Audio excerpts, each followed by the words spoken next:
Good afternoon sir. Good afternoon बच्चों। Sir वो regulation वाला एक बार और बताइए ना, समझ नहीं आ रहा। कौन सा वाला? रेगुलेशन वाला सर, कंट्रोल एंड रेगुलेशन। रास मैकेनिज्म, रेनिन एंजियोटेंसिन वाली क्या? जी सर। देखो वापस से बता।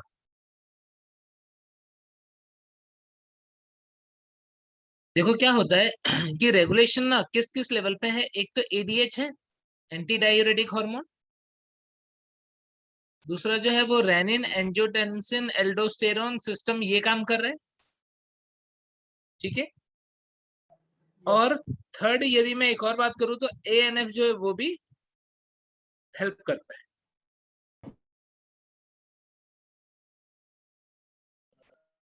अब देखो सबसे पहले बात करते हैं एडीएच। तो एडीएच कहां पर काम करता है? ये काम करता है डीसीटी के ऊपर एंड कलेक्टिंग डक्ट के ऊपर, proximal part of collecting duct. यहां पर काम करेगा कौन? एडीएच। एडीएच बनाता कौन है? Posterior pituitary. पोस्टीरियर पिट्यूटरी से एडीएच बनेगा और ये एडीएच जो है वो क्या कर लेगा? ये एडीएच जो है वो एब्जॉर्प्शन ऑफ वाटर इंक्रीज कर देगा। रीएब्जॉर्प्शन ऑफ वाटर जो है उसको बढ़ा देगा। यानी जब भी एडीएच का सिक्रेशन ज्यादा होगा तो यूरिन कॉन्सेंट्रेटेड होगा कि डाइल्यूटेड होगा? बोलो। कॉन्सेंट्रेटेड हो। समझ गए क्या ये एडीएच वाला इफेक्ट? समझ गए बच्चे? Yes sir. जैसे पानी एब्जॉर्ब कर लेगा वो बॉडी में ज्यादा। हाँ, ज्यादा ज्यादा पानी एब्जॉर्ब करे। अब रास वाला वापस एक बार और बता दे रहा हूँ। देखो रेनिन एंजियोटेंसिन एल्डोस्टेरोन सिस्टम,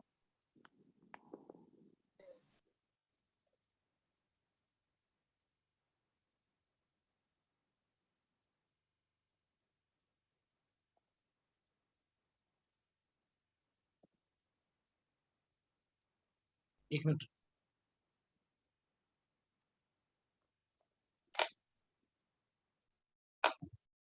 देखो रेनिन, सब बच्चे एक बार और देख लो, इंपॉर्टेंट है ये इसलिए। एंजियोटेंसिन एल्डोस्टेरोन सिस्टम, रास मैकेनिज्म। देखो रेनिन जो है ये बनता है कहां पर? ये बनता है, एक हार्मोन है। तो रेनिन हार्मोन जो है वो बनता है कहां पर? किडनी में, ठीक है। यानी सपोज ये हमारी किडनी है, तो किडनी के अंदर यहां पर क्या है? अंदर में यहां पर कहीं जेजी कॉम्प्लेक्स है। जेजी कॉम्प्लेक्स के अंदर क्या है? जेजी सेल है, जक्स्टाग्लोमेरुलर सेल्स है। मैंने तुम्हें बताया था किसके अंदर? एफरेंट आर्टेरियोल की सेल बड़ी हो गई थी, उसको बोला था हमने। अब क्या हुआ? ये जेजी सेल ने सिक्रेट किया एक हार्मोन, क्या नाम है उसका? रेनिन। रेनिन हार्मोन को रेनिन एंजाइम से कभी भी कंफ्यूज मत हो, है ना। रेनिन एंजाइम जो होता है उसमें डबल एन आता है, यहाँ पर सिंगल एन। अब क्या होगा? देखो ये रेनिन हार्मोन जो है वो ब्लड के थ्रू कहां पर पहुंचा? ब्लड के थ्रू, ब्लड में चला गया। ब्लड के थ्रू कहां पे पहुंचा? ब्लड के थ्रू ये पहुंचा लिवर में। लिवर में पहुंच गई। लिवर में एक केमिकल बन रहा था यहाँ, कौन सा? अब इसके अंदर क्या रिएक्शन हुई वो बता। यस, या इसके अंदर बन रहा था एक पॉलीपेप्टाइड एंजियोटेंसिनोजन। ये इनएक्टिव फॉर्म में था। यहाँ पर जब रेनिन का एक्ट हुआ तो रेनिन ने इसको कन्वर्ट कर दिया किसके अंदर? एंजियोटेंसिन के अंदर, एंजियोटेंसिन 1। अब क्या हुआ? यहाँ पर चल रहा है ये पूरा रिएक्शन, किसके अंदर चल रहा है ये पूरा रिएक्शन? लिवर के। फिर यहाँ से ये एंजियोटेंसिन जो है वो वापस से आ गया किसके अंदर? ब्लड के अंदर। और ब्लड के थ्रू ये पहुंचा अब किस, कहां पर? अब ये पहुंच गया लंग्स में, ब्लड के थ्रू ये पहुंच गया, फिर बना दे रहा हूँ।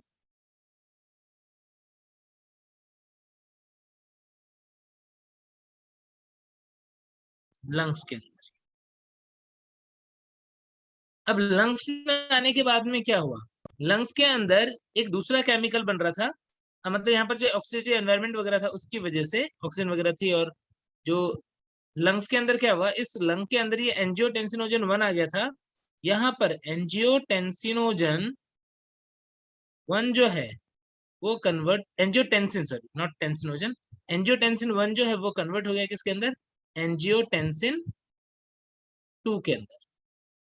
यानी क्या हुआ, रेनिन किडनी में बना था, वो लिवर में पहुंचा, एंजियोटेंसिनोजन लिवर में बना था, वो एंजियोटेंसिन 1 में कन्वर्ट हुआ, ब्लड के थ्रू पहुंचा लंग्स के अंदर, लंग्स में यहाँ पर एंजियोटेंसिन 1 जो है वो एंजियोटेंसिन 2 में कन्वर्ट हो गया। अब ये क्या करेगा, ये डिफरेंट पार्ट को, बॉडी के डिफरेंट पार्ट को स्टिमुलेट करेगा, किसको, एड्रिनल कॉर्टेक्स को, एड्रिनल ग्लैंड को स्टिमुलेट किया। क्या स्टिमुलेट किया कि एल्डोस्टेरोन जो है वो ज्यादा हो जाए।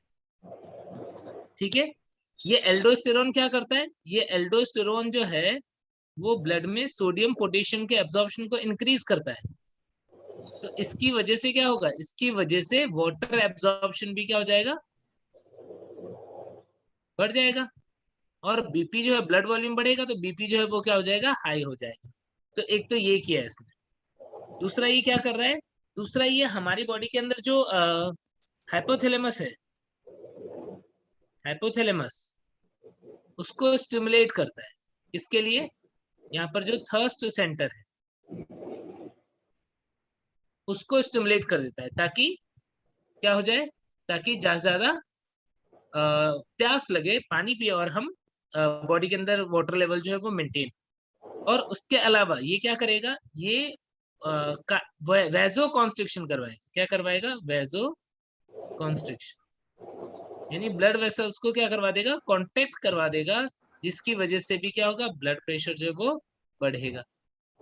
आई बात समझ में, क्लियर हो गई वापस से सारी बात? Yes sir, thank you sir sir. हाँ बच्चे, सिर्फ वैसो कॉन्ट्रैक्शन होगा तो जीएफआर का रेट बढ़ जाएगा ना? हाँ, क्योंकि ये स्टार्ट, ये सारी पिक्चर स्टार्ट कहाँ से हुई थी, ये सारी तो, पिक्चर स्टार्ट हुई थी जब जीएफआर कम हो रहा था, तब ये जेजी सेल एक्टिवेट हुई और रेनिन बना। क्यों बना, इसका मेन टारगेट क्या है, इस जीएफआर को बढ़ाना। भाई बीपी बढ़ रहा है तो किडनी में भी क्या होगा, ब्लड का फ्लो बढ़ेगा, ब्लड का फ्लो बढ़ेगा तो क्या होगा, जीएफआर बढ़ जाएगा।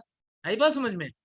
तो सर मतलब जितना ज्यादा मतलब जीएफआर बढ़ेगा तो मतलब वो वाटर एब्जॉर्ब करेगा, ऐसा कैसे बोलेंगे?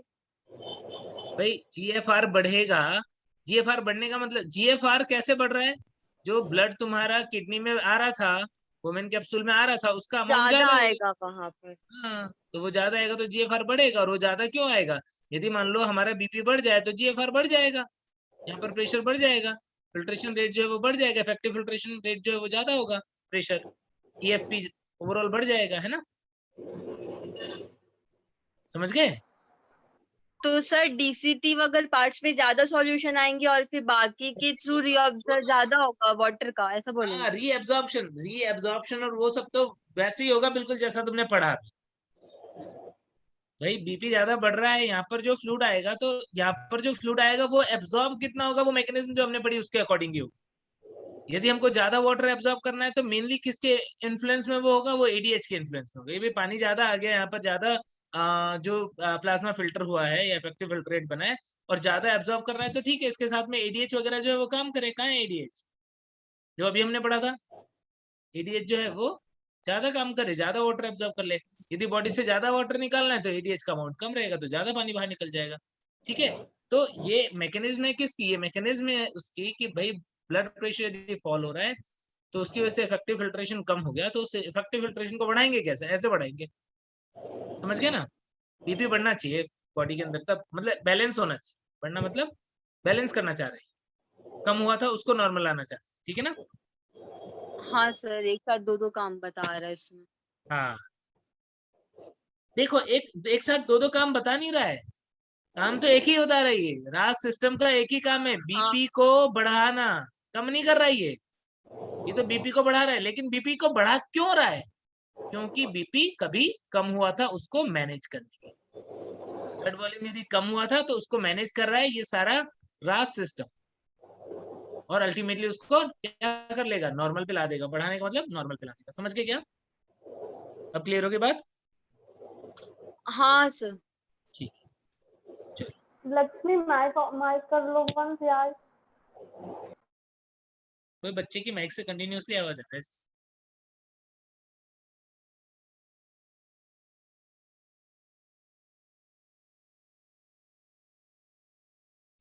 चलो, तो लास्ट लेक्चर में हम लोगों ने मिक्चुरेशन तक पढ़ लिया था। आज हम पढ़ेंगे role of other organ in excretion. ठीक है।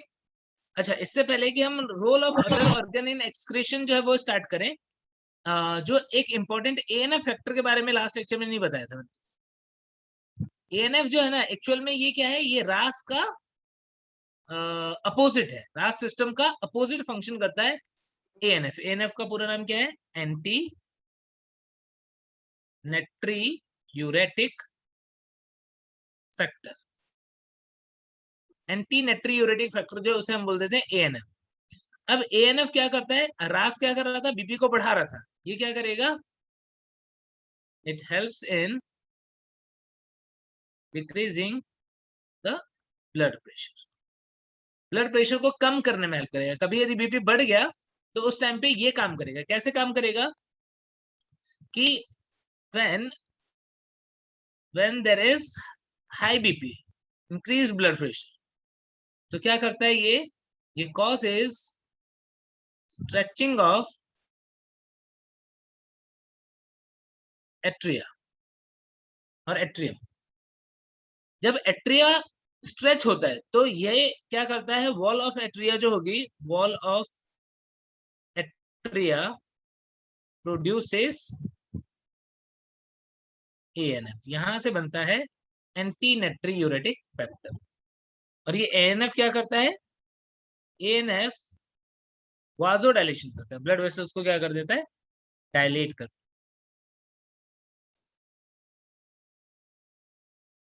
है। ANF causes vasodilation. Blood vessel dilate होगा तो क्या होगा बताओ? बीपी बढ़ेगा कि कम होगा? कम होगा। कम होगा। Vasodilation and decreases the secretion of renin। Renin angiotensin mechanism जो है उसको भी रेगुलेट कर रहा है, उसको भी कम कर रहा है रेनिन, और वाजोडाइलेशन भी कर रहा है। अल्टीमेटली क्या हो जाएगा? बीपी रेगुलेट हो जाएगा, बीपी जो है वो कम हो जाएगा। क्लियर हो गई बात? तो ये लास्ट लेक्चर में तुम्हें नहीं बताया था, ये यहाँ पर ध्यान रखना कि एंटी नेट्रीयूरेटिक फैक्टर जो है उसका ये सब फंक्शन भी होता है। चलो, अब इसके बाद में नेक्स्ट टॉपिक जो है वो स्टार्ट कर रहे हैं हम। आज हम देखेंगे अदर ऑर्गन्स कौन से हैं जो एक्सक्रीशन में पार्टिसिपेट करते हैं। हालांकि मैंने थोड़ा बहुत आइडिया तुम्हें पहले भी दिया था कि सिर्फ ब्लड नहीं, सिर्फ किडनी नहीं है एक्सक्रीटरी ऑर्गन। हाँ, किडनी मेन एक्सक्रीटरी ऑर्गन है, लेकिन अदर हेल्पिंग और एक्सेसरी एक्सक्रीटरी ऑर्गन भी हमारी बॉडी में होते हैं। जैसे इनमें से सबसे पहले मैं एक ले रहा हूँ इंपॉर्टेंट, लंग्स।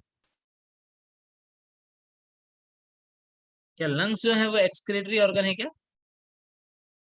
Yes sir. क्योंकि बॉडी के अंदर एज मेटाबॉलिक वेस्ट CO2 भी बनता है। CO2 is also produced in our body as non-nitrogenous metabolic waste।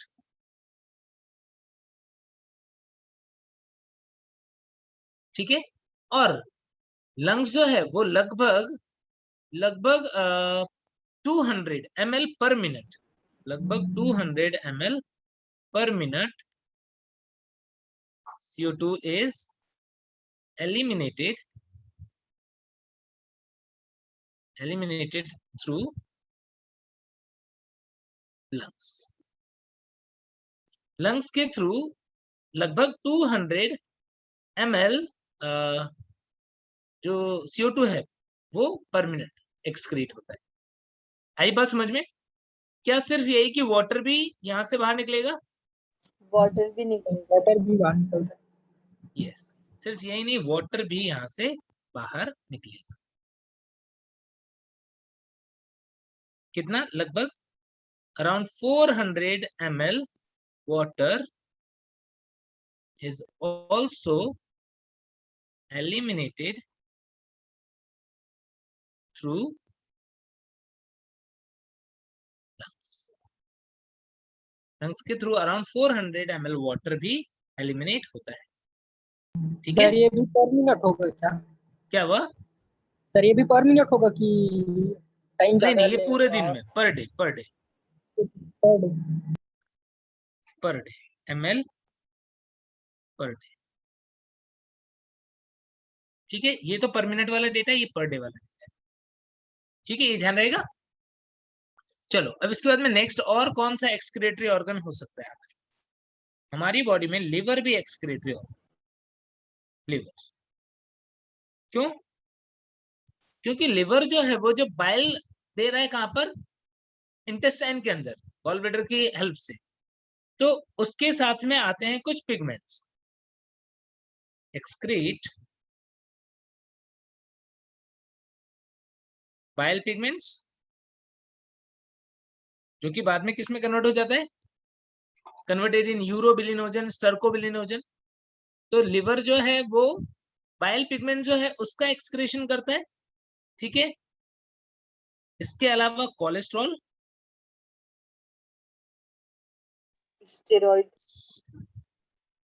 हाँ, some drugs, steroids, etc. secreted through liver. ठीक है, तो लिवर के थ्रू ये यहाँ सीक्रेट होता है और कहाँ पर आ जाएगा? ये आ जाएगा हमारे जीआईटी में, और जीआईटी के साथ में जो फीकल मैटर होता है उसके साथ में ये बाहर निकल जाएगा। आई बात समझ में? इसके अलावा अदर और भी कुछ एक्सक्रीटरी ऑर्गन की बात करें तो जो स्वेट ग्लैंड है, स्वेट ग्लैंड ये क्या एक्सक्रीट कर रहा है? इसमें होते हैं लार्ज अमाउंट ऑफ वाटर। हमेशा नहीं बोल सकता हूँ, साथ में हमेशा नहीं बोल सकता हूँ। जैसे मान लो जब गर्मी का मौसम है तो लार्ज अमाउंट ऑफ वाटर जो है वो एक्सक्रीट करेगा, लेकिन यदि हम एसी में रहेंगे तो फिर क्या होगा? तो फिर तो वाटर का अमाउंट बहुत कम हो जाएगा।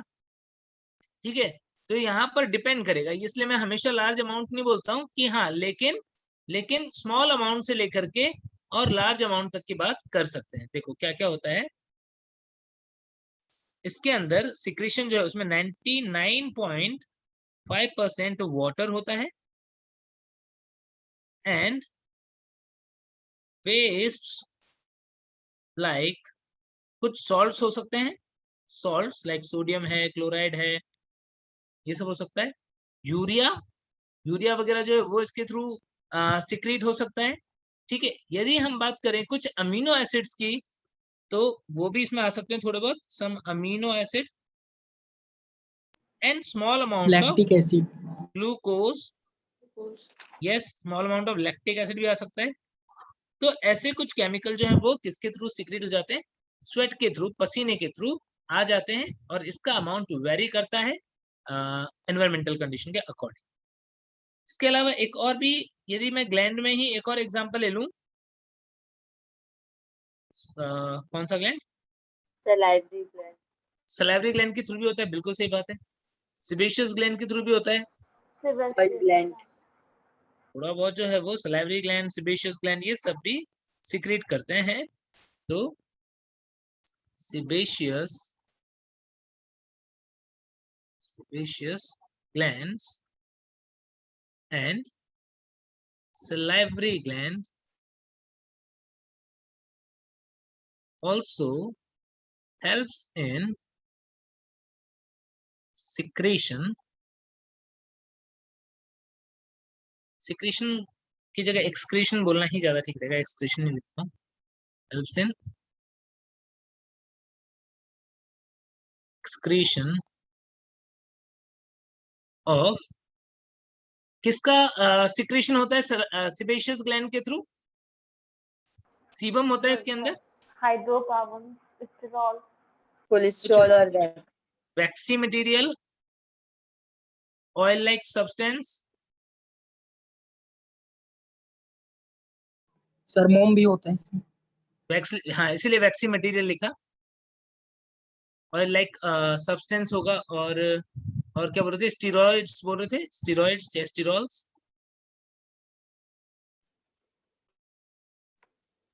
बाय sebaceous gland,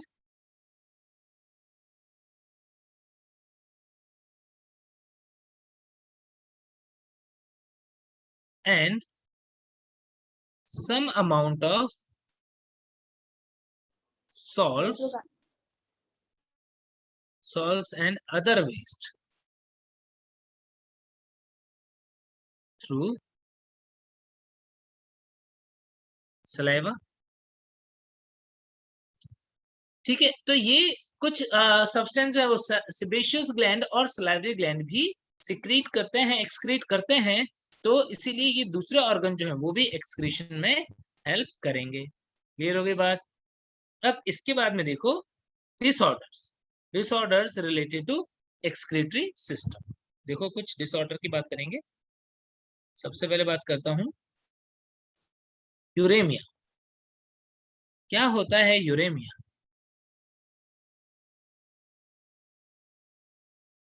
यदि यूरिन के अंदर लार्ज अमाउंट ऑफ यूरिया जो है वो निकलने लग जाए तो उससे क्या बोल देंगे?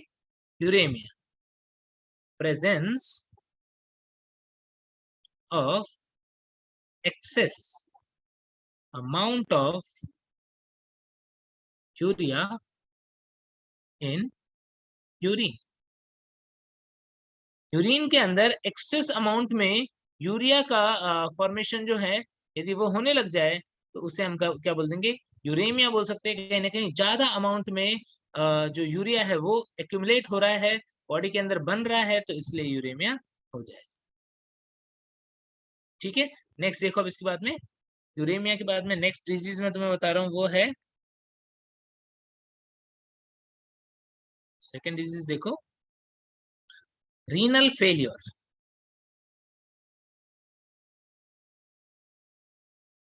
क्या होता है renal failure?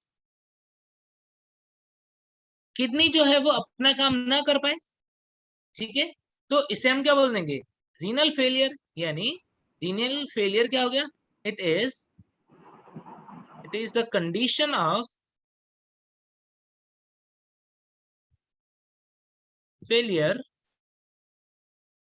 Of renal function. Kidney का अपना फंक्शन जो है वो नहीं कर पा रही है। क्यों नहीं कर पा रही है? कुछ भी रीजन हो सकता है। क्या रीजन हो सकता है रीनल फेलियर का? रीनल फेलियर का रीजन हो सकता है कि भाई उसको सप्लाई पूरी नहीं मिली इसलिए किडनी डैमेज हो गई, या फिर बॉडी के अंदर कोई टॉक्सिक सब्सटेंस या कोई ऐसी मेडिसिन आ गई जो उसके सेल्स को डैमेज कर रही है, नेफ्रॉन्स वगैरह को डैमेज कर दे रही है, रीनल फेलियर हो जाएगा। ठीक है, बट यदि कहीं पे मान लो कोई क्लॉट वगैरह जो है वो जाके वहां पे ऐसे प्लग हो गया कि सप्लाई बंद हो गई, तो रीनल फेलियर हो सकता है। तो रीनल फेलियर, किडनी का काम न करना, बहुत सारे रीजन हो सकते हैं, और यदि रीनल फेलियर होगा तो क्या हो जाएगा? Due to this increase due to this क्या होगा बताओ तो एक बार, क्या होगा यदि किडनी फेल हो गया तो? बॉडी में यूरिया का अमाउंट मैक्सिमम हो जाएगा। ब्लड में जो वेस्ट एक्सक्रीटरी वेस्ट उनका अमाउंट ज्यादा हो जाएगा। Due to this there is increase in concentration of urea and other waste in blood। Blood के अंदर क्या हो जाएगा? वेस्ट जो है वो बढ़ता जाएगा। रीनल फेलियर यदि हो गया तो क्या ट्रीटमेंट होगा? बोलो क्या क्या ट्रीटमेंट होगा यदि रीनल फेलियर हो गया? Haemodialysis. Very good, haemodialysis. Haemodialysis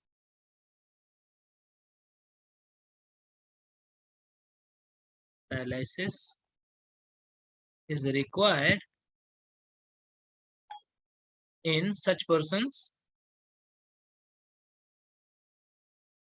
ठीक है, या तो हीमोडायलिसिस करना पड़ेगा, और या फिर दूसरा ऑप्शन क्या हो सकता है, यदि हम परमानेंट ट्रीटमेंट की तरफ जा रहे हैं तो क्या क्या ट्रीटमेंट कर सकते हैं? Kidney transplant.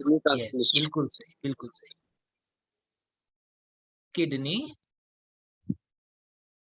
ट्रांसप्लांटेशन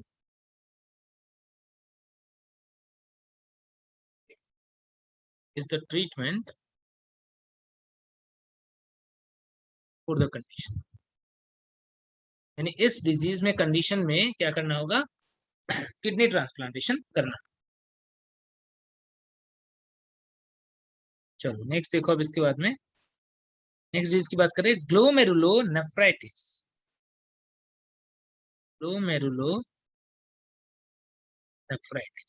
नाम से पता पड़ रहा है, आइटिस का मतलब क्या होता है? जिसके अंदर आइटिस लगा हो, इसका मतलब क्या होगा, बताइए क्या? इन्फ्लेमेशन। इन्फ्लामेशन। तो ग्लोमेरुलोनेफ्राइटिस क्या है? It is the inflammation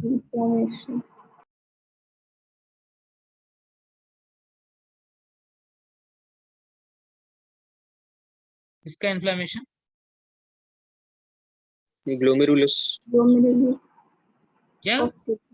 nephron, glomerulus या फिर nephron, inflammation of nephron. Nephron का एक पार्ट है ग्लोमेरुलस, है कि नहीं? पूरा का पूरा नेफ्रॉन भी इन्फ्लेम हो सकता है, या सिर्फ ग्लोमेरुलस वाला पोर्शन भी इन्फ्लेम्ड हो सकता है। तो ऐसी कंडीशन जो है उसे हम क्या बोल देते हैं? उसे बोल देते हैं हम ग्लोमेरुलोनेफ्राइटिस। और यदि ग्लोमेरुलोनेफ्राइटिस वाली कंडीशन रहेगी तो भी क्या हो सकता है? ग्रेजुअली नेफ्रॉन डैमेज होते जाएंगे, और अल्टीमेटली क्या हो जाएगा? अल्टीमेटली किडनी फेल हो जाएगी। किडनी फेल हो जाएगी, यदि किडनी फेल हो गई तो पर्सन की डेथ भी हो सकती है।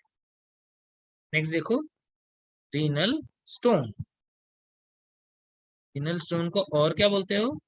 रीनल कैलकुली, ठीक है, या फिर हम इसे यूरोलिथियासिस भी बोलते हैं। यूरोलिथियासिस किसका बना होता है? किडनी में स्टोन है, स्टोन मेनली किसका बना होता है? Calcium. Calcium carbonate. कैल्शियम और यूरिक एसिड। Oxalate. हाँ yes, oxalate, calcium oxalate, mainly calcium oxalate का बना होता है। Also contains calcium phosphate, calcium carbonate, ठीक है, तो ये सब भी हो सकते हैं। ठीक है, इसको बोल देते हैं हम रीनल स्टोन। डिफरेंट किडनी के डिफरेंट पार्ट में ये डिपॉजिट हो सकता है। रीनल स्टोन यदि होता है तो उस केस में पेशेंट को जिस साइड की किडनी में स्टोन होगा उस तरफ पेन हो जाएगा। बैक साइड में ज्यादा पेन होता है, बहुत ही ज्यादा टॉसिंग टाइप का पेन होता है, पेशेंट जो है वो चलता रहता है, इतना ज्यादा दर्द होता है। तो ऐसा होगा रीनल स्टोन के केस में। ठीक है, इसके बाद में कुछ कंडीशन है, कुछ कंडीशन जैसे जैसे यदि मैं पूछूं कि ओलिगोयूरिया क्या होता है? ओलिगोयूरिया क्या होगा? Oliguria less amount of urine excreted. यदि यूरिन का फॉर्मेशन कम हो जाए तो हम उसे क्या बोल देंगे? ओलिगोयूरिया। यदि मैं बोलूं पॉलीयूरिया तो क्या मतलब होगा? More amount of urine. More amount of urine form. मैं बोलूं एन्यूरिया,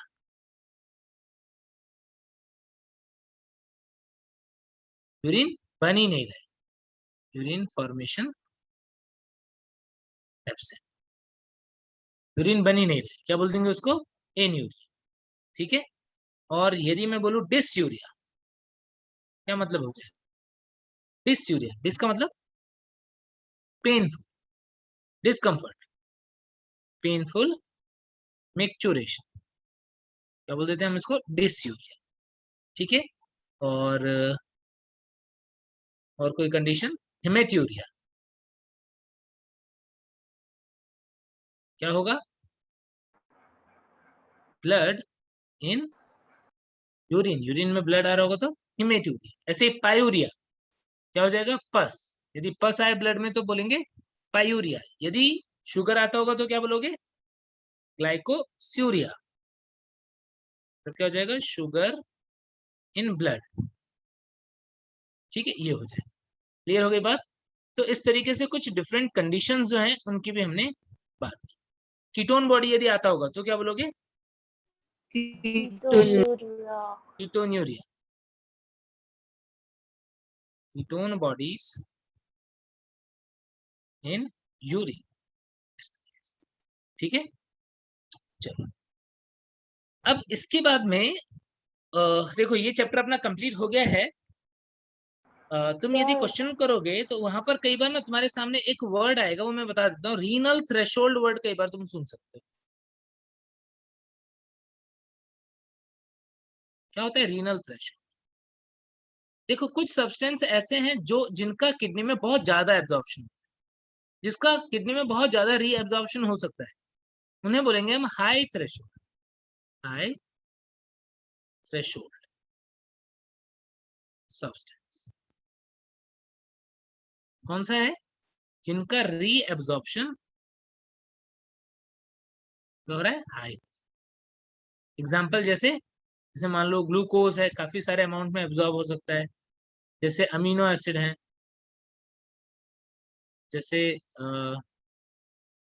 जैसे क्लोराइड आयन है। तो ऐसे बहुत सारे सब्सटेंस हो सकते हैं जो बहुत ज्यादा अमाउंट में एब्जॉर्ब हो सकते हैं। यानी क्या होता है कि किडनी जो है उसमें से बहुत सारा ग्लूकोज जो है वो एब्जॉर्ब हो जाता है। यदि ब्लड वेसल्स के अंदर सपोज 120 के आसपास कॉन्सेंट्रेशन है ग्लूकोज का,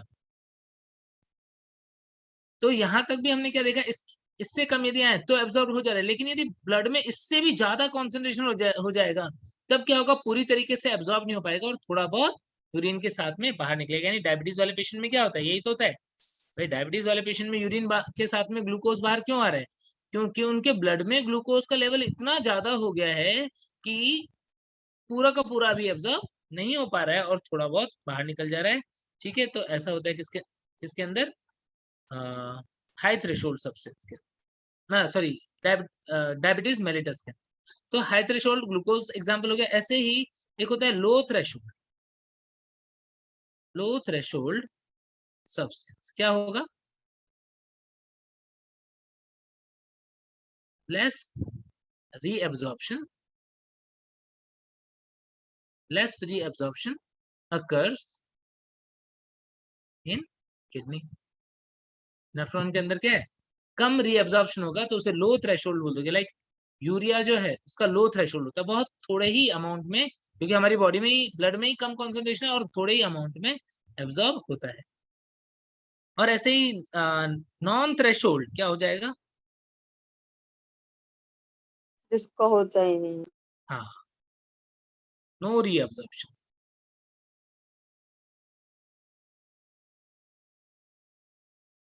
एग्जाम्पल हो जाएगा क्रिएटिनिन सल्फेट वगैरह। तो उन्हें हम बोल देंगे नॉन थ्रेशोल्ड सब्सटेंस। तो ये ध्यान रखना कि जो हाई थ्रेशोल्ड है इनका बहुत ज्यादा अमाउंट में एब्जॉर्प्शन हो जाता है, जो लो है उनका बहुत कम अमाउंट में, और नॉन थ्रेशोल्ड जो उनका एब्जॉर्प्शन नहीं होता है। ठीक है, अब हमारा ये इसी के साथ में चैप्टर कंप्लीट हो गया है। बोलो और क्या पूछ रहे थे? कुछ पूछ रहे थे कोई बच्चा? सर गैल ब्लैडर में भी स्टोन हो जाता है क्या? हाँ यस बच्चे, बिल्कुल गॉल ब्लैडर में भी स्टोन हो जाता है। लेकिन गॉल ब्लैडर वाला स्टोन जो है ना वो किडनी स्टोन के कंपेयर में थोड़ा डिफरेंट होता है। क्योंकि किडनी में तो मेनली हम क्या देखते हैं कि ये जो सॉल्ट्स वगैरह हैं, कैल्शियम सॉल्ट्स वगैरह, ये डिपॉजिट होते हैं। लेकिन जो गॉल ब्लैडर वाला स्टोन होता है ना बच्चे, उसके अंदर मोस्टली क्या देखते हैं? कोलेस्ट्रॉल वगैरह जो है ये डिपॉजिट होते हैं। कोलेस्ट्रॉल का अमाउंट वहां पर ज्यादा हो। ठीक है ना? सर वो मेरी दादी को हुआ था तो डॉक्टर ने उसको गैल ब्लैडर को ही निकाल दिया। हाँ, गॉल ब्लैडर को, क्योंकि तुमको पता है गॉल ब्लैडर का काम तो क्या है, गॉल ब्लैडर का काम है कि जो बाइल लिवर बना के दे रहा है उसको यहाँ पर कुछ टाइम के लिए स्टोर करके रख लेना। यदि इसको कट भी कर दोगे तो क्या होगा, तो स्टोर नहीं होगा, बनेगा तो जरूर, क्योंकि बना थोड़ी रहा था, बना तो कौन रहा है, लिवर रहा है। लिवर में बन के क्या होगा, धीरे धीरे आता रहेगा। तो ऐसे पेशेंट को डॉक्टर क्या बोलते हैं, डॉक्टर बोलते हैं कि आप ना जो फैट वाली चीजें हैं वो कम खाओ, बहुत सारा फैट मत खाना, यदि आप वो खाओगे तो आपको पेट गड़बड़ रहेगा, डायरिया वगैरह हो सकता है। क्यों, क्योंकि फैट के डाइजेशन में ये बाइल जो है वो हेल्प करता है। ठीक है ना।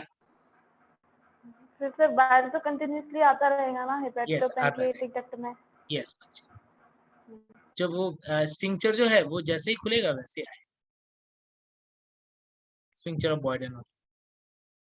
ठीक है ना। मतलब सर फिर स्टोर नहीं होता होगा वो कहीं? हाँ, स्टोर नहीं होता बस। Okay sir, thank you. ठीक है, चलो तो नेक्स्ट चैप्टर स्टार्ट करते हैं।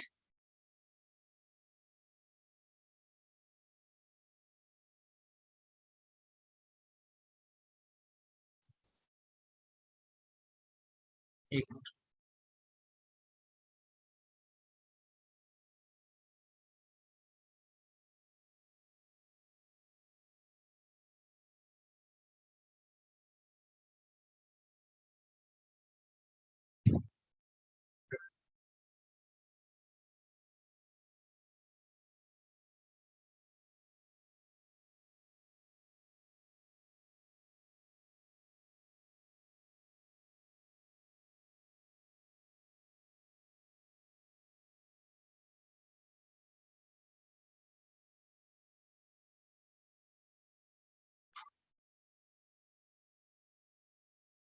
चलो अब नेक्स्ट चैप्टर हम स्टार्ट करेंगे, लोकोमोशन एंड मूवमेंट।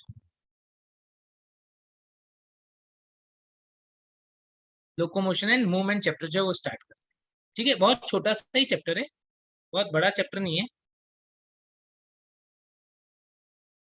मसल के बारे में पढ़ेंगे और बोन के बारे में पढ़ेंगे, काफी कुछ हमने टिश्यूज, टिश्यू वाला चैप्टर जो वहां पर ऑलरेडी पढ़ा हुआ है ना। तो चलो कंटिन्यू करते हैं। क्या होता है लोकोमोशन एंड मूवमेंट? क्या ये लोकोमोशन और मूवमेंट वर्ड में कोई डिफरेंस है क्या? यस। क्या डिफरेंस है कि लोकोमोशन का मतलब है कंप्लीट एक जगह से दूसरी जगह पर जाना। मूवमेंट का मतलब क्या है, मूवमेंट का मतलब है या तो अपने ही पास, अपने एक ही जगह पर रह करके पोजीशन चेंज करना या प्लेस भी चेंज करना। मूवमेंट में दोनों ही चीजें आ जाएंगी। तो क्या बोल सकते हैं, the act of changing place और पोजीशन बाय एंटायर बॉडी और body part is called as movement. यानी यदि तुम लोग अपना हाथ हिला रहे हो, ऐसे वेव कर रहे हो, तो भी वो क्या है, मूवमेंट है, लोकोमोशन नहीं है। लोकोमोशन में तो क्या होना चाहिए, पोजीशन चेंज होनी चाहिए, पूरा का पूरा प्लेस चेंज होना चाहिए। ठीक है, लेकिन एक ही प्लेस पे यदि हम हाथ हिला रहे हैं या बॉडी पार्ट मूव कर रहे हैं तो वो मूवमेंट होता है। तो क्या मैं ऐसा बोल दूं कि all locomotion are included in movement but all movements are not included in locomotion?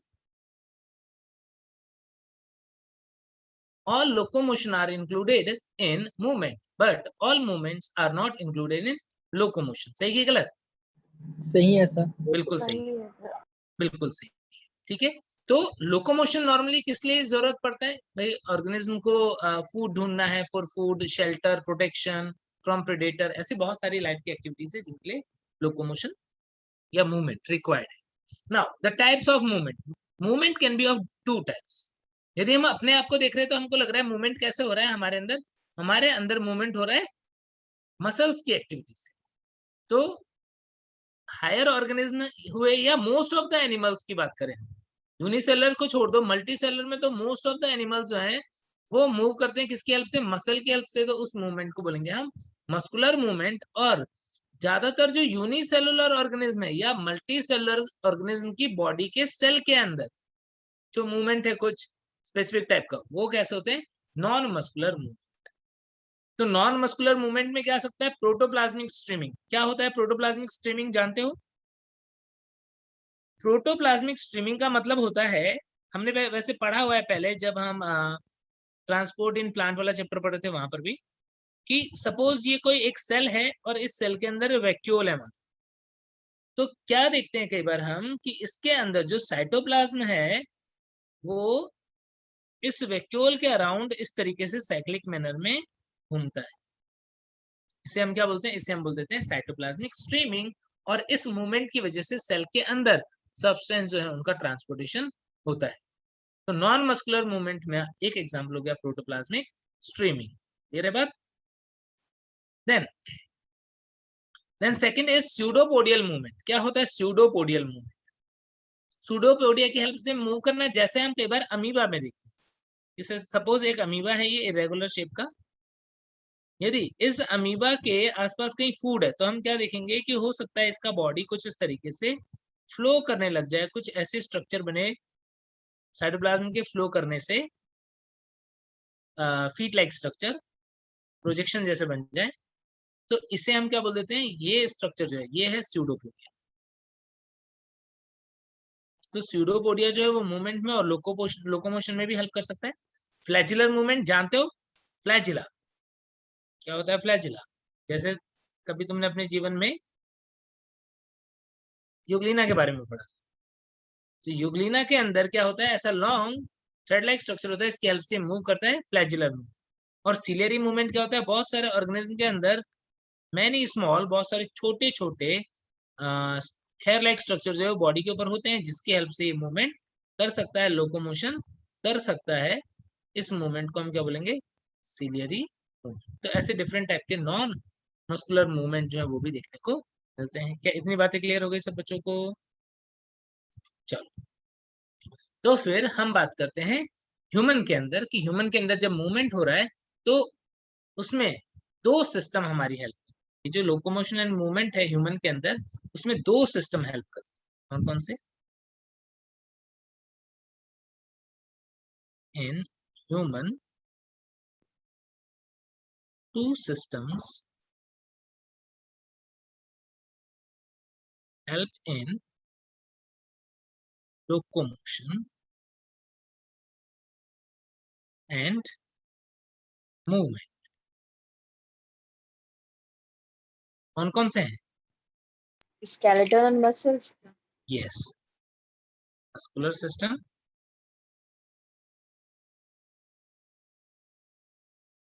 And skeletal system. ये दो सिस्टम जो है वो हम इसमें पढ़ने वाले। सबसे पहले बात करते हैं मसल।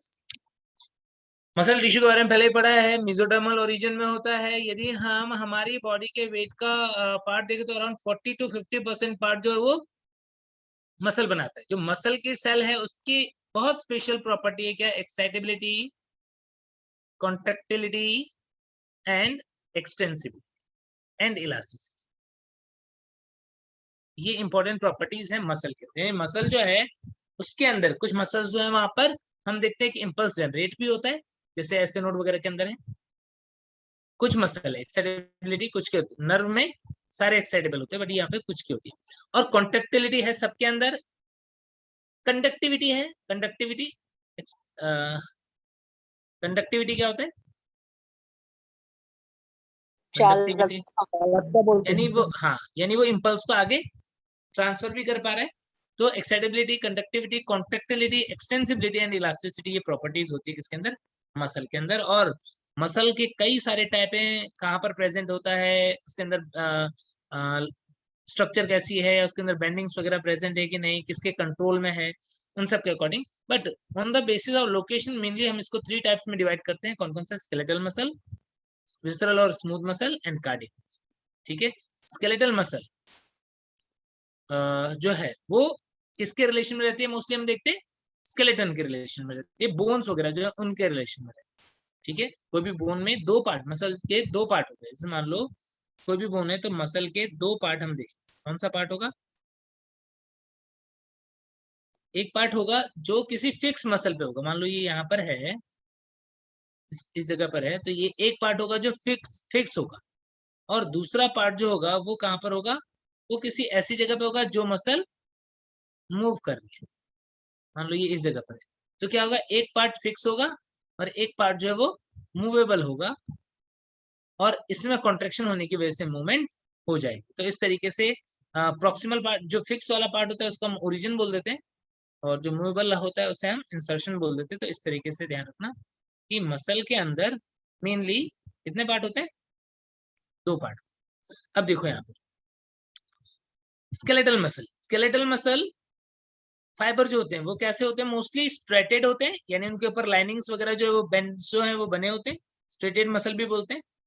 कार्डियक मसल भी स्ट्रेटेड होते हैं। यहाँ पर एक फीचर में स्केलेटल मसल और कार्डियक मसल एक दूसरे के जैसे हैं, क्या, उनके ऊपर स्ट्रेशन प्रेजेंट होना, उनके ऊपर बैंड्स प्रेजेंट होना।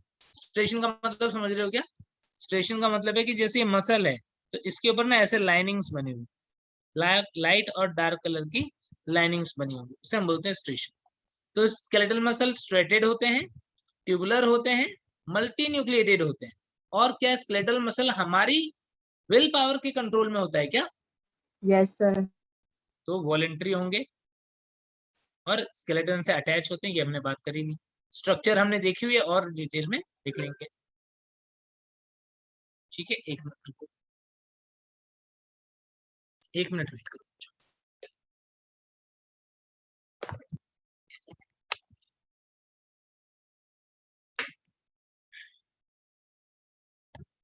ठीक है,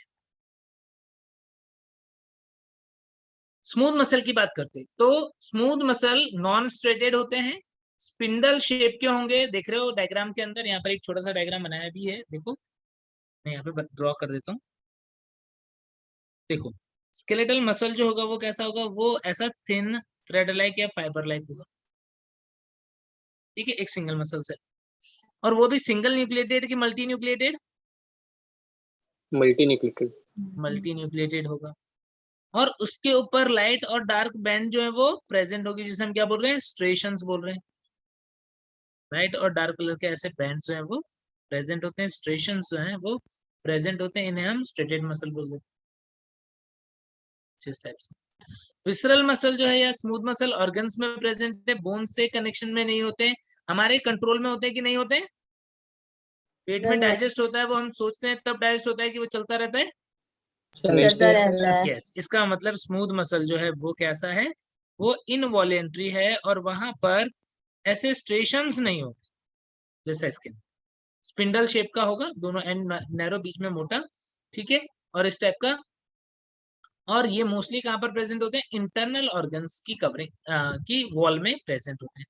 कार्डियक मसल को जब हम देखते हैं तो ये भी सिलेंड्रिकल टाइप का तो होगा, लेकिन ब्रांच्ड होता है, ब्रांचिंग्स वगैरह होती है, और एक दूसरे से इंटरकनेक्टेड होते हैं। यूनी न्यूक्लिएटेड की multinucleated, uninucleated, uninucleated होता है। ठीक है, और जो कनेक्शन होता है इनके बीच में, उस कनेक्शन को हम क्या बोल देते हैं, उस कनेक्शन को बोल देते हैं इंटरकैलेटेड डिस्क।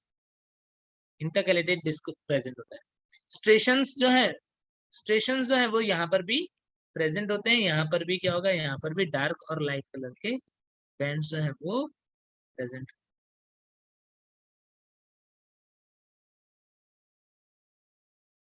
ठीक है, कुछ इस तरीके से। और ये कार्डियक मसल हमारे विल पावर के कंट्रोल में होता है कि नहीं होता है, नहीं होता, इनवॉल्यूंट्री, यूनिन्यूक्लिएटेड इनवॉलेंट्री। और ये कहाँ पर होता है, हार्ट की मायोकार्डियम बनाता है। ठीक है, तो ये इतनी बातें तुम्हें बस ध्यान रखनी है, ये 3 टाइप के मसल के लिए इतना सफिशिएंट होगा, इससे बाहर तुम्हारा क्वेश्चन नहीं है। ठीक है, नेक्स्ट देखो अब इसके बाद में स्केलेटल मसल की डिटेल देख रहे हैं हम। Structure of skeletal muscle, structure of skeletal muscle, जो स्केलेटल मसल होती है वहां पर हम क्या देखते हैं कि एक जो पूरा का पूरा मसल है, उस ये जो पूरा का पूरा स्केलेटल एक मसल है, इसके ऊपर एक कवरिंग होती है। यानी मैं इजी डायग्राम, सिंपल डायग्राम बनाऊं तो जो आउटर मोस्ट कवरिंग होगी उसे हम क्या बोलेंगे, इससे हम बोल देंगे एपीमाइसियम। एपीमाइसियम, एपीमाइसियम के अंदर यदि हम जाएं तो हम देखेंगे यहाँ पर बहुत सारे बंडल्स होंगे।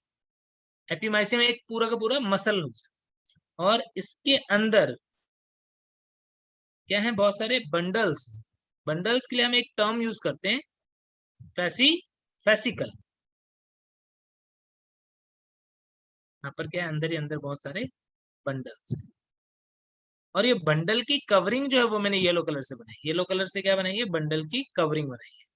तो ये बंडल जो है, इस बंडल को हम क्या बोल रहे हैं? फेसिकल। और इसकी कवरिंग जो है, बंडल की कवरिंग जो है वो होती है पेरीमाइसियम। पेरीमाइसियम।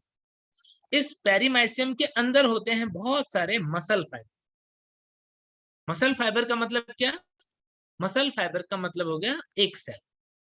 मसल फाइबर का मतलब क्या हो गया? एक सेल, यानी ये है मसल फाइबर। ये है एक मसल फाइबर। तो मसल फाइबर जो है उसकी कवरिंग मैंने यहाँ पर रेड कलर से बनाई। तो मसल फाइबर की कवरिंग क्या होगी? एंडोमाइसियम। क्या हो जाएगी इसकी कवरिंग? एंडोमाइसियम। आई बात समझ में? ये तीन लेयर जो होती है मसल की, एपीमाइसियम, पेरीमाइसियम और एंडोमाइसियम, वो क्या होती है वो समझ गए होगे शायद। और अब यदि इसकी क्रॉस सेक्शन देखेंगे, इसके अंदर हम स्ट्रक्चर देखेंगे, तो यहाँ पर हमें क्या दिखेगा? यहाँ पर हमें ब्लड वेसल्स वगैरह भी दिखेंगे। कहीं कहीं पे ब्लड वेसल्स, नर्व्स, आर्टरी, ये सब कुछ प्रेजेंट होगा इस तरीके से। तो सबसे बाहर वाली कवरिंग क्या नाम है? एपीमाइसियम। एपीमाइसियम के अंदर बहुत सारे बंडल्स हैं। ये देखो, ये बंडल दिख रहा है। इस बंडल की कवरिंग जो है वो पेरीमाइसियम है, और बंडल ऑफ सेल जो है उनको हम फेसिकल बोल रहे हैं, मसल फेसिकल। ठीक है। देन ये जो बंडल है, इस बंडल के अंदर, इस बंडल की कवरिंग जो है, उस कवरिंग को तो बोल देते हैं हम पेरीमाइसियम। और इसके अंदर बहुत सारे क्या है? Muscle fibre. देखो, स्केलेटल मसल फाइबर, ये क्या है? ये एक सेल है। स्केलेटल मसल फाइबर जो है यहाँ पर, वो एक सेल है। ये एक सेल है। और इस सेल के अंदर भी डॉट्स दिख रही है क्या तुम्हें? इस डायग्राम में मसल सेल जो है, इसके अंदर भी डॉट दिख रहा है क्या? ये दिख रहा है क्या तुम्हें? Yes sir. क्या है ये? Actin and myosin. यस, बिल्कुल सही। एक्टिन मायोसिन जो है वो अरेंज है, इस तरीके से छोटे छोटे फाइबर लाइक स्ट्रक्चर बना रहे हैं।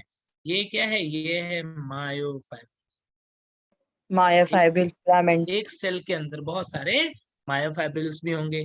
और ये सेल है, तो इसका ये क्या है? ये डॉट दिख रहा है, वो क्या है? वो इसका न्यूक्लियस है। मल्टी न्यूक्लिएटेड टाइप का होता है। तो एक मसल का पूरा कंपोजिशन बता पड़ गया।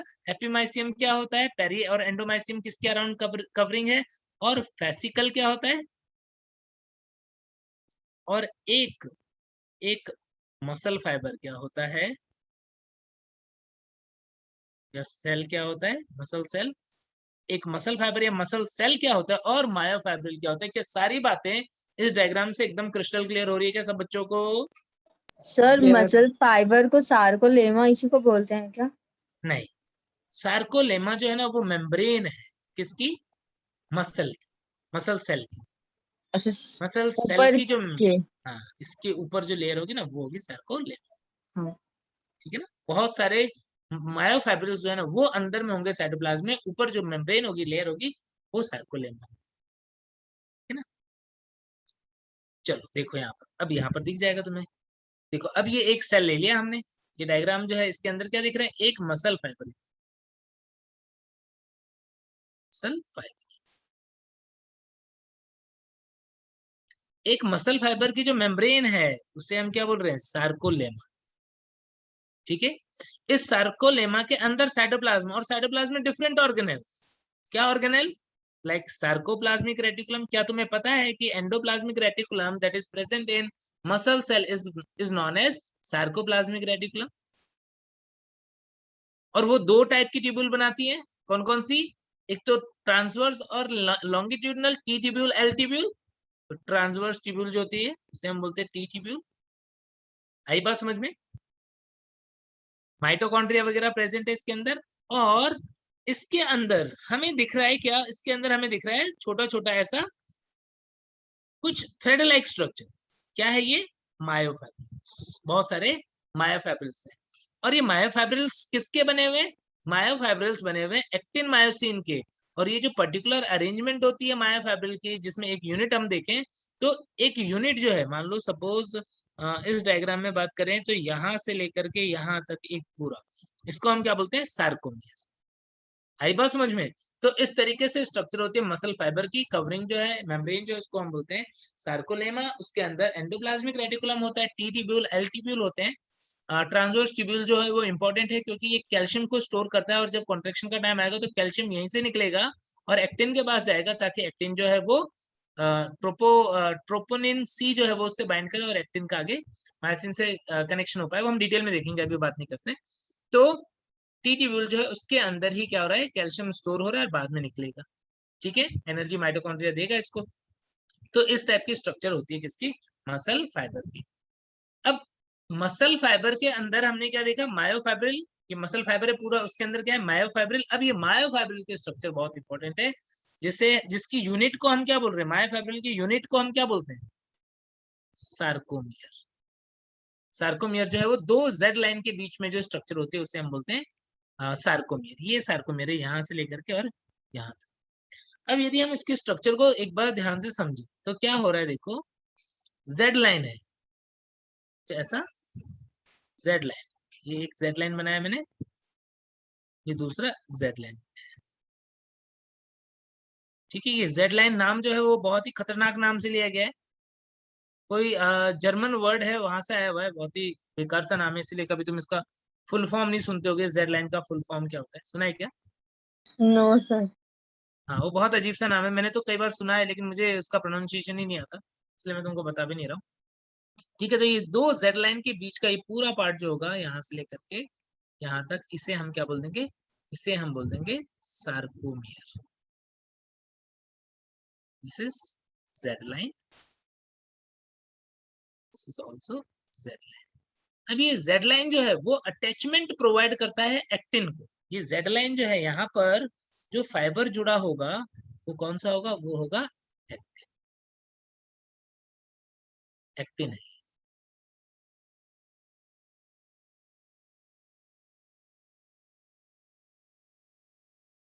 कुछ इस तरीके से।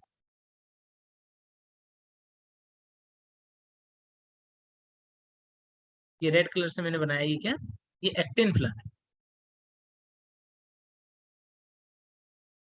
Actin filament, F actin.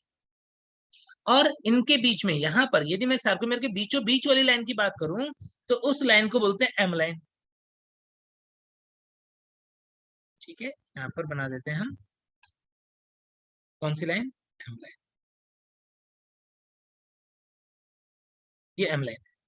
बीच में क्या होता है, बीच में यहाँ पर होता है मायोसिन। मायोसिन के भी दो पार्ट है, ये वाला पार्ट थिक होता है, ये रिलेटिवली थिन होता है, ये वाला पोर्शन थिक होता है, कुछ इस तरीके से। ये मायोसिन, ये पूरा मायोसिन। यानी मायोसिन का कुछ पार्ट जो है वो ओवरलैप कर रहा है किसको, एक्टिन को। और ये मायोसिन जो होता है इससे कुछ क्रॉस, मतलब इससे कुछ हेडलाइक स्ट्रक्चर ऐसे निकली हुई होती है जो एक्टिन से जुड़ करके क्रॉस लिंकिंग या क्रॉस ब्रिज फॉर्मेशन जो है वो करती है, कुछ इस तरीके से। ये सारा मायोसिन। अब क्या होगा, अब हम देख रहे हैं कुछ पार्ट जहां पर ये एक्टिन और मायोसिन दोनों एक दूसरे को ओवरलैप कर रहे हैं, वो वाला पार्ट हमें डार्क कलर का दिखेगा, ज्यादा डार्क। ठीक है, ओवरलैपिंग जोन जो है। फिर बीच में थोड़ा सा हमें लाइट वाला दिखेगा, और इधर एक्टिन वाले जो है वो ज्यादा लाइट है। तो क्या होता है, देखो ये जो बीच में जोन लाइन बनाया था हमने, एम लाइन, ये वाला लाइन जो है वो हमने बनाया था एम लाइन। इस एम लाइन के आसपास में थोड़ा सा जोन है एक ये वाला, जो हमें रिलेटिवली लाइट कलर का दिख रहा है, डार्कर पार्ट में ये, लेकिन थोड़ा लाइट दिख रहा है। क्यों? क्योंकि यहाँ पर सिर्फ मायोसिन है, यहाँ पर एक्टिन नहीं है। इस जोन को बोलते हैं एच जोन, इसका नाम है हैंसन जोन, ये एच जोन है। ठीक है, और ये पूरा का पूरा जो डार्क कलर वाला पार्ट दिख रहा है, जो डार्क बैंड दिख रहा है हमको, ये वाला पूरा पोर्शन यहां से लेकर के यहाँ तक, इस बैंड का नाम क्या है, इसका नाम है ए बैंड। ए बैंड हमें कैसा दिख रहा है, डार्क कलर का। ए का मतलब यहाँ पर होता है एन आइसोट्रोपिक बैंड। फिर इसके बाद में यहां से लेकर के और इधर तक, यहां से लेकर के इधर तक, जब तक मायोसिन स्टार्ट ना हो जाए, मतलब यहाँ पर मायोसिन स्टार्ट हो गया यदि, तो मायोसिन के स्टार्ट होने से पहले तक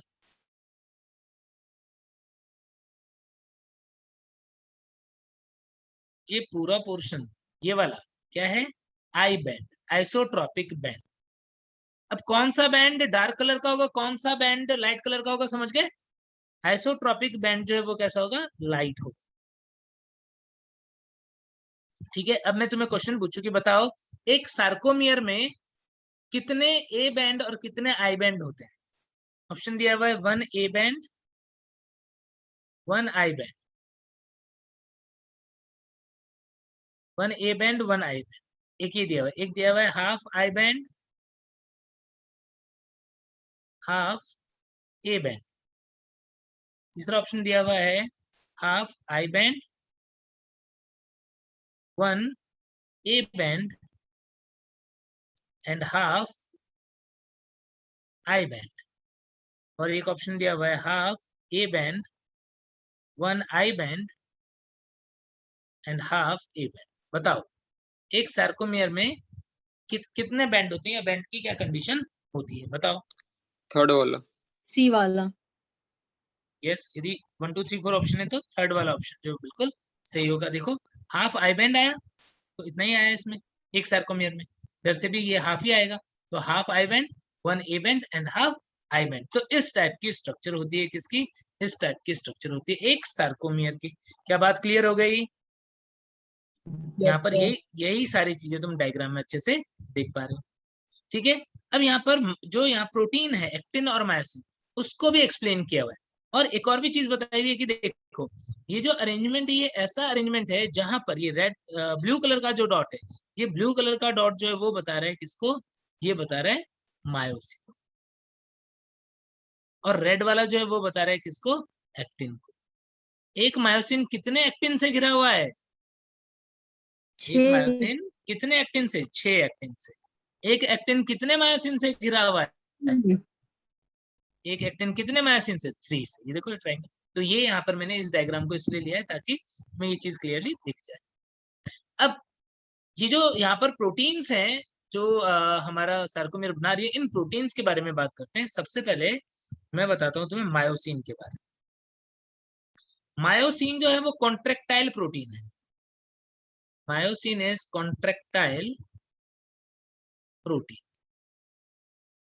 हालांकि हम एक्टिन को भी कॉन्ट्रेक्टाइल प्रोटीन बोलते हैं, बट एग्जैक्टली यदि हम बात करें तो जो कॉन्ट्रेक्शन हो रहा है उसके पीछे जो सबसे मेनली वर्क कर रहा है वो मायोसिन काम कर रहा है। और मायोसिन जो है उसकी स्ट्रक्चर में क्या होता है, उसका एक हेड होता है,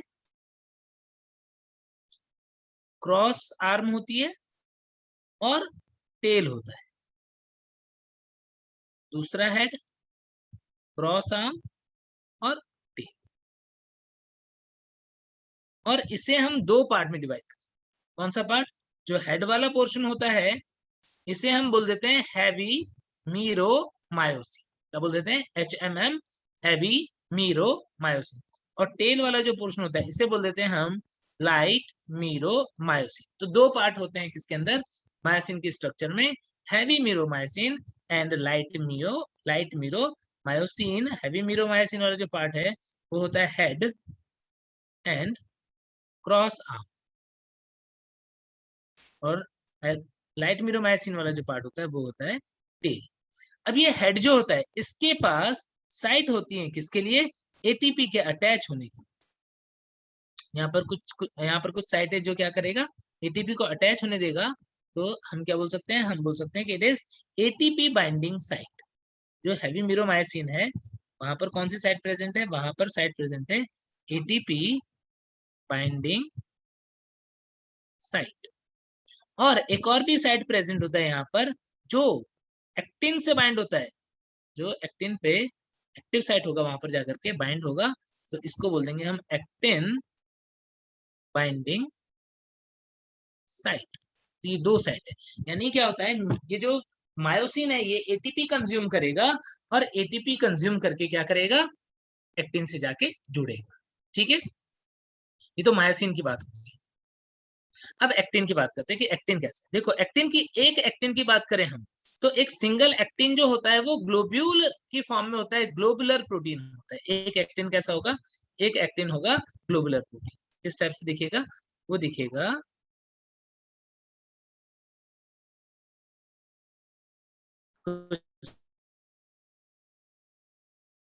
जी एक्टिन, ग्लोबुलर एक्टिन। लेकिन ऐसे ही बहुत सारे एक्टिन आपस में जुड़ करके क्या कर लेते हैं, वो एक चेन बना लेते हैं, एफ एक्टिन। उसे हम क्या बोल देते हैं, उसे बोल देते हैं हम एफ एक्टिन। देख पा रहे हो यहाँ पे डायग्राम, फोटो जो मैंने लिए हैं, सुंदर सुंदर फोटो इसीलिए लिए ताकि तुमको ये देख के भी इंटरेस्ट आए थोड़ा सा। तो एफ एक्टिन में कन्वर्ट हो गया। तो इस तरीके से एफ एक्टिन जो है वो प्रेजेंट होता है। और ये जो एक्टिन है इसके ऊपर और भी कुछ प्रोटीन्स जो हैं वो प्रेजेंट होते हैं, दो टाइप के, एक फिलामेंटस टाइप का होता है और एक जो है वो ग्लोबुलर टाइप का होगा। तो यहाँ पर हम क्या देख रहे हैं, यहाँ पर हम देख रहे हैं कि एक और भी प्रोटीन जो है वो प्रेजेंट है कुछ इस तरीके से। क्या बोल रहे हैं हम इसको, हम इसको बोल रहे हैं ट्रोपोमायोसिन। एक्टिन के ऊपर क्या है, ट्रोपोमायोसिन। और ट्रोपोमायोसिन के अलावा यहाँ पर एक प्रोटीन और भी होता है बीच बीच में, वो है ट्रोपोनिन। क्या है ये है ट्रोपोमायोसिन और ट्रोपोनिन। अब यहाँ पर ये जो रॉड लाइक स्ट्रक्चर दिख रही है ये वाली, ये बना हुआ है किससे, ये एक्टिन जो बोले थे हम वो ये है, एक्टिन भी है वहां पर, ट्रोपोनिन भी है और ट्रोपोमायोसिन भी है। और ये जो डार्क कलर का दिख रहा है ये क्या है, ये पूरा मायोसिन है ये वाला।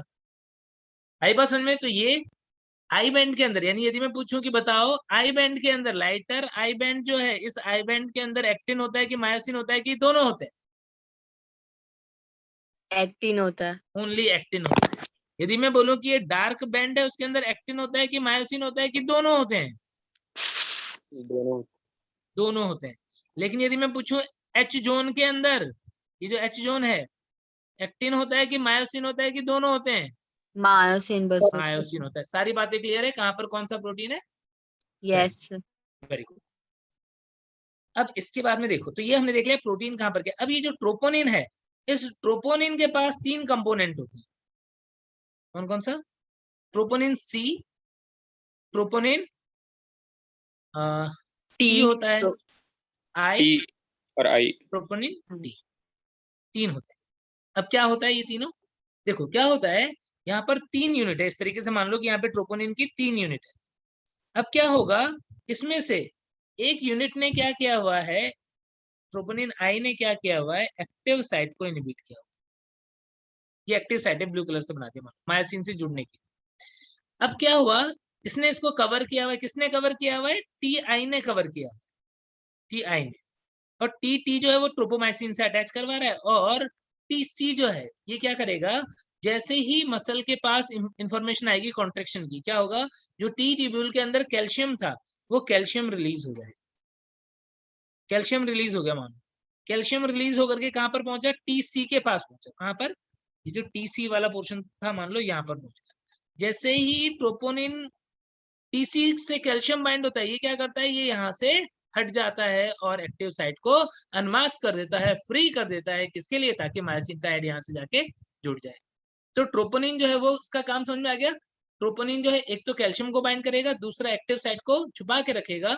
और जैसे ही इंपल्स आएगा उस टाइम पे ट्रोपोनिन आई जो है वहां से हट जाएगा और एक्टिव साइट को ओपन कर देगा, ताकि वहां से मायोसिन का हेड एटीपी कंज्यूम करके जुड़ जाए। क्या इतनी बातें क्लियर हो गई, यस सर। इतनी बातें क्लियर हो गई। तो मसल कॉन्ट्रेक्शन में अब कुछ नहीं रखा, बहुत ही आसान प्रोसेस है मसल कॉन्ट्रेक्शन। देखो मैकेनिज्म ऑफ मसल कॉन्ट्रेक्शन, जिसे हम क्या बोलते हैं, जिसे हम बोल देते हैं sliding filament theory. Sliding filament theory, ठीक है। अब क्या होता है, मसल से जब नर्व आके जुड़ता है तो यूनिट बनता है जिसको हम क्या बोल देते हैं, मोटर यूनिट। मोटर यूनिट क्या होता है, एक न्यूरोमस्कुलर जंक्शन होता है। न्यूरोमस्कुलर जंक्शन जहाँ पे तो नर्व और मसल अटैच हुए, न्यूरोमस्कुलर जंक्शन। मान लो ये न्यूरॉन आया, ठीक है, और ये अटैच हो गया किससे, ये आके जुड़ गया मसल से। क्या बन गया, एक बन गया न्यूरोमस्कुलर जंक्शन। ठीक है, तो जब यहाँ से इम्पल्स जो है वो मसल तक पहुंचेगा तो क्या होता है, मसल के अंदर जो टी ट्यूब्यूल थे, इस टी ट्यूब्यूल के अंदर कैल्शियम स्टोर था बहुत सारा, ये क्या करता है, ये कैल्शियम को रिलीज कर देता है। जब इंफॉर्मेशन इम्पल्स आया तो क्या हुआ, इम्पल्स आया तो वो इम्पल्स की वजह से मसल ने क्या किया,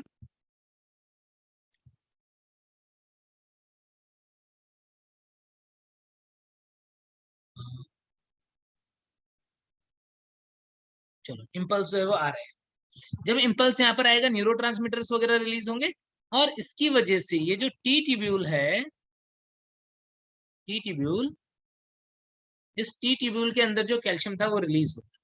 अभी कैल्शियम कहाँ पे पहुंचेगा, ये पहुंचेगा ट्रोपोनिन सी पे, और जैसे ही ट्रोपोनिन सी पे पहुंचा क्या हो जाएगा, troponin I will unmask the active site or active site on actin for binding with myosin head। तो सबसे पहले पिक्चर यहां से स्टार्ट हुई कि जब कैल्शियम आया तो उसने क्या किया, उसने ट्रोपोनिन से इंटरेक्ट किया और ट्रोपोनिन को कुछ इस तरीके से कंफर्मेशनल चेंजेस करवा दिए कि एक्टिव साइट जो है वो क्या हो जाए, ओपन हो जाए मायोसिन की हेड से जुड़ने की। ठीक है, अब क्या होगा, अब इसके बाद में देखो यहाँ पर डायग्राम के, ये मायोसिन का हेड जो है वो क्या कर रहा है, एटीपी कंज्यूम कर रहा है, यहाँ पर एटीपी कंज्यूम कर रहा है, देख रहे हो फॉस्फेट आ गया और एटीपी टूट गए हैं, कंज्यूम कर रहा है, और यहाँ पर जो एक्टिव साइट होगी मायोसिन के हेड से बाइंड होने वाली, तो उससे जाकर के बाइंड हो जाएगा और क्या बना देगा, एक क्रॉस ब्रिज का फॉर्मेशन कर देगा। तो क्रॉस ब्रिज बन गया, कहाँ पर बन गया, जो अभी हम डायग्राम देख रहे थे, इस डायग्राम में क्या हुआ, ये जो हेड था वो इसके फिलामेंट से जाकर के जुड़ गया, यहाँ पर क्रॉस ब्रिज बनवा दिया इसने, ये क्रॉस ब्रिज है। फिर क्या होता है, फिर ये मायोसिन का हेड जो है वो रोटेट करता है, या हम बोल सकते हैं कि स्लाइड करता है, कॉन्ट्रैक्ट करता है, तो ये रोटेट कर रहा है, देखो मायोसिन का हेड जो है वो रोटेट कर रहा है। जब ये मायोसिन का हेड रोटेट करेगा, ये यहाँ पर जुड़ा था, अभी ये इधर खींचने लग गया इधर की तरफ, तो क्या ये स्लाइड करने लग जाएगा, एक्टिन जो है वो स्लाइड करने लग जाएगा मायोसिन के ऊपर, तो यहाँ पर क्या हुआ, actin filament will slide over myosin, ये एक्टिन फिलामेंट जो है वो स्लाइड कर गया इसको, और फिर जब ये स्लाइड कर गया और अब जब इसे रिलैक्स होना होगा, again it will require ATP, और एटीपी कंज्यूम करेगा और क्रॉस ब्रिज ब्रेक कर देगा और वापस से नॉर्मल कंडीशन में आ जाएगा। यानी जब हमारी मसल कॉन्ट्रैक्ट होती है तो कॉन्ट्रैक्शन के टाइम पे क्या होता है, एटीपी कंज्यूम किया और मायोसिन की हेड ने क्या किया, कॉन्ट्रैक्शन किया, और रिलैक्स होने के टाइम पे क्या हो जाता है, बस क्रॉस ब्रिज जो है वो टूट जाएगा, अलग हो जाएगा, और जो अपोजिट मसल होगी, मतलब दो मसल है ना, एक मान लो कॉन्ट्रैक्ट करवा रही, तो कोई दूसरी एंटागोनिस्टिक मसल है जो उसे रिलैक्स करवा रही होगी, तो वो कॉन्ट्रैक्ट करेगी और फिर वो नॉर्मल पोजीशन में आ जाएगा। तो इस तरीके से मसल का कॉन्ट्रैक्शन होता है। इस थ्योरी को हम क्या बोल देते हैं, इसको हम बोल देते हैं स्लाइडिंग फिलामेंट थियरी। ठीक है, यहाँ पर देखो डायग्राम में, तब तुम्हें और अच्छे समझ में आ जाएगा। देखो ये एक रिलैक्स्ड, सबसे पहला डायग्राम जो एनसीईआरटी का ही डायग्राम है, ये एक रिलैक्स्ड सार्कोमियर है, दो सार्कोमियर बनाए हुए हैं यहाँ पर, और देखो एच जोन की लेंथ कितनी है। ठीक है, ए बैंड जो है वो कितना है, ठीक है, यहाँ पर दिख रहा है, ये पूरा आई बैंड जो है वो कितना है, सारे सबकी लेंथ देख रहे हो। अब क्या हुआ, जब इम्पल्स आया तो उस टाइम पे क्या हुआ, ये क्रॉस ब्रिज का फॉर्मेशन हुआ, और ये क्रॉस ब्रिज बनने के बाद में ये हेड जो है, सपोज पहले ऐसा था तो वो अब कैसा हो गया, वो कॉन्ट्रैक्ट होकर के ऐसा हो गया, तो ये एक्टिन जो है वो स्लाइड कर गया किसके ऊपर, मायोसिन के ऊपर। पहले इन दोनों का गैप देखो, यहाँ पर कितना गैप था, इतना गैप था देखो, लेकिन यदि एक्टिन इधर खिसक जाए तो गैप कम हो जाएगा ना, देखो कम हो गया। आ रही है बात समझ में, कौन स्लाइड कर रहा है, एक्टिन स्लाइड कर रहा है कि मायोसिन, एक्टिन स्लाइड कर रहा है, किसके ऊपर, मायोसिन के ऊपर, किसकी सहायता से, इस क्रॉस ब्रिज की सहायता से। तो जब ये कॉन्ट्रैक्ट करेगा तो ग्रेजुअली एच जोन जो है, जब कॉन्ट्रैक्शन होता है तो उस टाइम पे क्या होगा, एच जोन कम हो जाएगा, छोटा नैरो हो जाएगा, कम हो जाएगा। कॉन्ट्रैक्टिंग। मैक्सिमली कॉन्ट्रैक्टेड दिखा रखा है नीचे, पूरा कॉन्ट्रैक्शन हो गया, देखो पूरा कॉन्ट्रैक्शन हो गया तो क्या होगा, पूरा कॉन्ट्रैक्शन जब हो जाएगा तो एच जोन क्या होता है कॉन्ट्रैक्शन के टाइम पे, ग्रेजुअली गायब हो गया। ठीक है, यदि मैं बात करूं कि यहाँ पर पूरे प्रोसेस में ए बैंड की लंबाई जो है वो बढ़ रही है कि घट रही है कि उतनी है, ए बैंड की लंबाई उतनी है कि घट रही है कि बढ़ रही है। ए बैंड पोर्शन है जहां पर मायोसिन है, देखो क्या मायोसिन स्लाइड किया था कि मायोसिन अपनी जगह पर ही था, बोलो अपनी जगह पर। अपनी जगह पर ही था, अभी भी वही है देखो। तो इसका मतलब क्या हुआ, ए बैंड पहले जितना था अभी भी उतना ही है क्या, यस यस यस। यस इसका सर, मतलब नहीं कॉन्ट्रैक्शन होता है तो ए बैंड जो है उसकी लेंथ चेंज होगी कि अनचेंज होगी, अनचेंज हुआ। यस चेंज ही नहीं हुआ देखो। लेकिन आई बैंड को देखो, जब ये एक्टिन स्लाइड करेगा तो ये जो ये वाला पार्ट था ये कम हो गया, देखो ना इतना सा हो गया। ओवरऑल यदि हम देखें तो आई बैंड अब कितना सा रह गया, इतना सा रह गया। तो आई बैंड जो है वो बढ़ेगा कि कम हो जाएगा, कम हो जाएगा। आई बात समझ समझ में सर हाँ ए बच्चे, ए बैंड तो बढ़ना चाहिए ना, जहाँ पर मायोसिन और एक्टिन दोनों मिलते हैं उसको ए बैंड बोलते हैं, तो वो तो ज्यादा होगा ना, मतलब नहीं एक्टिन आगे क्यों होगा। ज्यादा होगा, अरे बच्चे ये मायोसिन की लेंथ तो उतनी ही है, एक्टिन खिंच के इधर आ रहा है, पहले थोड़ा दूर था और पास आया और पास आया। ओवरलैपिंग जोन जो था वो तो वो क्या हो रहा है, मायोसिन जितना दूर में है उतना है ना, यहाँ से यहाँ तक मायोसिन है, ठीक है। और एक्टिन जो है वो ये है, ये है एक्टिन बड़ा सा। अब थोड़ी देर बाद मैंने क्या देखा, थोड़ी देर बाद मैंने देखा ये इतना क्या है, इतना है ए बैंड। अब थोड़ी देर बाद मैंने क्या देखा, जब कॉन्ट्रैक्शन हो रहा था तो कॉन्ट्रैक्शन हो रहा था तो मैंने देखा कि खिंच गया इसके ऊपर, इधर खिंच गया, ये खिंच गया तो किधर आ गया, ये लो ये खिंच गया, ये भी खिंच के इधर आ गया। क्या ए बैंड चेंज हुआ क्या, ये पहले यहाँ तक था, ये खिंच के अब इधर चला गया, इधर चला गया। तो क्या ए बैंड में कोई चेंज हुआ क्या, नो सर, हाँ सर नहीं समझ आ ए गया। बैंड में कोई चेंज नहीं हुआ, ए बैंड जो है उसकी लेंथ अभी भी उतनी ही रहेगी। इवन पूरा कॉन्ट्रैक्शन हो जाएगा, ये खिंच के बिल्कुल पास पास आ जाए, ओवरलैपिंग हो जाए, तब भी ए बैंड में कोई चेंज नहीं होगा। चेंज किस में होगा, चेंज होगा आई बैंड में।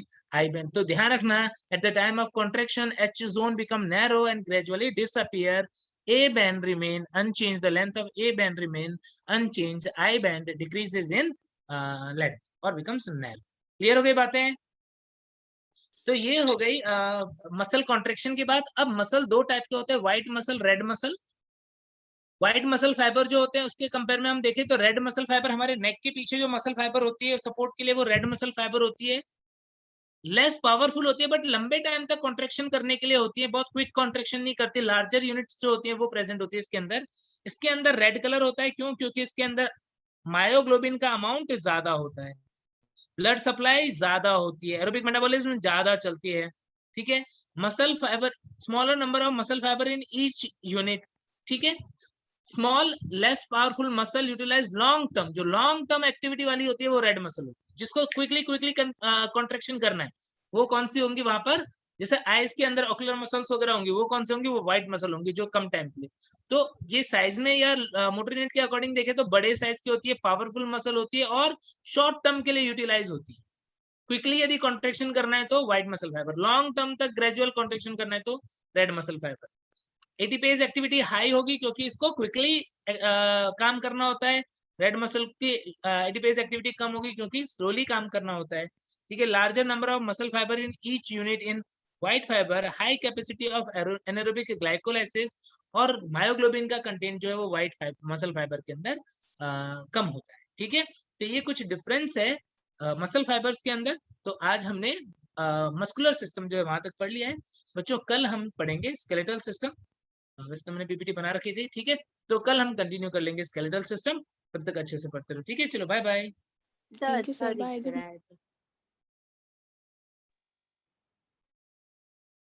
चलो।